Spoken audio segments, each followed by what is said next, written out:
दोस्तों, आज की इस स्टोरी के जरिए हम आपको बताएंगे कि बुद्ध के नज़रिए से हमारी ज़िंदगी की कीमत क्या है।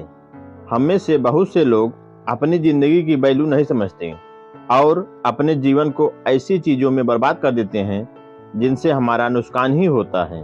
कुछ लोग अपनी ज़िंदगी जुए और शराब के पीछे बर्बाद कर देते हैं, तो कुछ लड़कियों के चक्कर में अपनी सारी ज़िंदगी और पैसा बर्बाद कर देते हैं।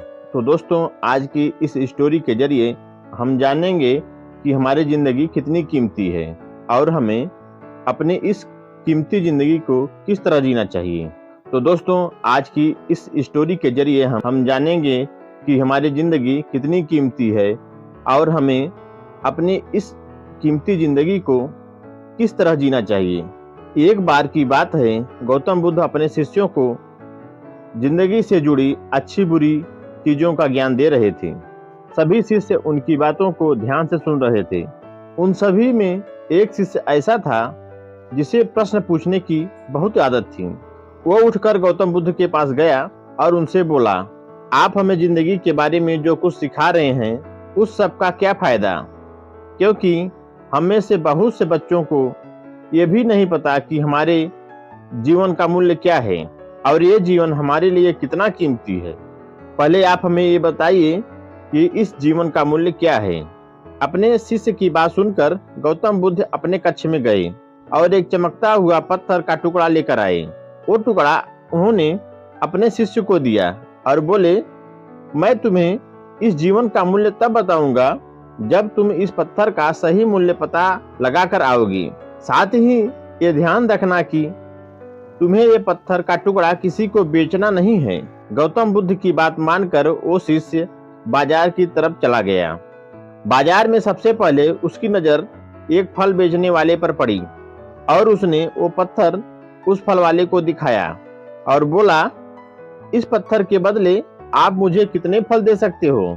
तो फल वाला बोला, ये पत्थर कुछ खास नहीं है, फिर भी इसके बदले मैं तुम्हें 10 केले दे सकता हूँ। वो शिष्य उस पत्थर को लेकर आगे चला गया। फिर उसे एक सब्जी वाला मिला। शिष्य ने उस सब्जी वाले से उस पत्थर की कीमत पूछी तो सब्जी वाले ने उस पत्थर को ध्यान से देखा और बोला, इस पत्थर की कीमत के बदले मैं तुम्हें ज्यादा से ज्यादा एक बोरी भरकर सब्जियां दे सकता हूँ। इसके बाद वो शिष्य उस पत्थर को लेकर एक सोने के व्यापारी के पास गया। उस पत्थर की टुकड़े की चमक देखते ही उस सुनार ने उसकी कीमत 100 सोने के सिक्के में लगाई। शिष्य ने वो टुकड़ा बेचने से मना किया तो वो सुनार उसके बदले 200 सोने के सिक्के देने को भी राजी हो गया, लेकिन शिष्य ने वो पत्थर नहीं बेचा। इसके बाद वो शिष्य एक हीरो के व्यापारी के पास गया और उसके सामने उसने वो पत्थर के टुकड़े को रख दिया।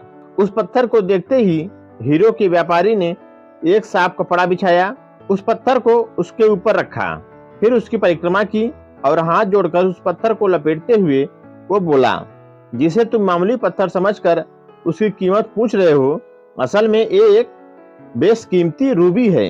ऐसा रूबी हर किसी को नहीं मिलता। मैं अगर अपना सब कुछ बेच भी दूं तो भी इसकी कीमत नहीं चुका सकता। उस व्यापारी की बातें सुनकर वो शिष्य हैरान हो गया। वो दौड़ा दौड़ा सीधे बुद्ध के पास गया और उसने बुद्ध को सारी बात बताई जो बाजार में उसके साथ हुआ था। उसकी अचरज भरी बातें सुनकर गौतम बुद्ध बोले, तुम्हारे सवाल का जवाब इसी रूबी की कीमत में छिपा है। हमारा जीवन भी एक रूबी है। रूबी की तरह ये भी बेशकीमती है, लेकिन हम इस बात को हमेशा नजरअंदाज कर देते हैं और अपने जीवन का मूल्य नहीं समझते। हम दूसरों को देखकर और उनके जैसा जीवन जीने की कोशिश में अपने जीवन की कीमत को कम कर देते हैं और हम ये सोचते हैं कि हमारी जिंदगी की कीमत वही है जो दूसरे हमें बताते हैं। लेकिन ये बात हमेशा ध्यान रखना कि सामने वाला अपनी हैसियत, बुद्धि और अपनी समझ के हिसाब से तुम्हारी कीमत लगाता है। तो दोस्तों, इस कहानी से हमें यह सीख मिलती है कि जिंदगी सिर्फ एक बार ही मिलती है, इसलिए इसको बर्बाद ना करें। अपनी जिंदगी को उतना ही कीमती समझे जितना कीमती आप बैंक में रखे रुपयों को समझते हैं। आज के समय में लोग अपनी जिंदगी से ज्यादा कीमती प्यार, पैसों और दिखावे से भरी चीजों को समझते हैं। प्यार के चक्कर में लोग सुसाइड भी कर लेते हैं। पैसों के चक्कर में ऐसा काम करने लग जाते हैं कि जिससे उनकी जिंदगी बर्बाद हो जाती है। नाम कमाने के चक्कर में उल्टे सीधे काम करने लग जाते हैं। हमेशा याद रखें कि दिखावा करना जरूरी नहीं है।